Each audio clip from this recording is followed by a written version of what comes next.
The paradox of choice. Why more is slowly destroying us.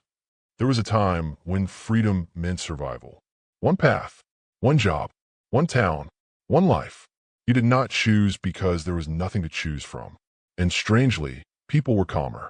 Today, we are drowning in options. What to watch, what to eat, who to be, what career defines you, which version of yourself is the right one. And yet anxiety is rising. Depression is rising. Regret is everywhere. This is the paradox. The more freedom we are given, the less free we feel. This is the paradox of choice, the idea that unlimited options do not liberate us. They imprison us. Imagine walking into a grocery store in 1950. 3 kinds of bread, 2 brands of milk, one decision. Now walk into a modern supermarket. 47 types of bread, milk from cows, almonds, oats, soybeans, coconuts, each claiming to be the best. Organic, nonji e mil, sugar-free, ethically sourced. You're no longer choosing bread. You are choosing who you are, and that is the problem. Psychologist Barry Schwartz discovered something disturbing. When people were given more options, they were less satisfied with their final decision, even when the outcome was objectively better. Why? Because choice transforms responsibility.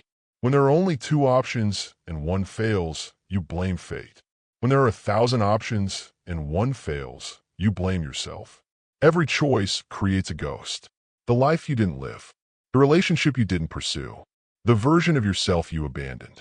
And the more choices you have, the more ghosts follow you. You don't just pick a job anymore. You pick a timeline. You don't just date someone. You close the door on thousands of other possibilities.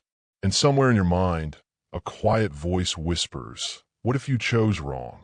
This creates anticipatory regret, the fear of future disappointment before it even happens. So instead of choosing, we delay. We scroll. We compare. We wait. Indecision becomes our safe place. Modern life is built on this paralysis. Streaming platforms are the perfect example. You open Netflix, hundreds of shows, thousands of hours, and what do? You scroll for 40 minutes and watch nothing. This isn't laziness. This is cognitive overload. Your brain was never designed to evaluate infinite possibilities. It evolved to choose between run or fight, not between 5,000 careers and 10,000 identities. So it shuts down. And when the brain shuts down, it chooses the path of least resistance. Comfort, repetition, numbness. The illusion of choice keeps you busy enough to feel productive, but paralyzed enough to never truly move.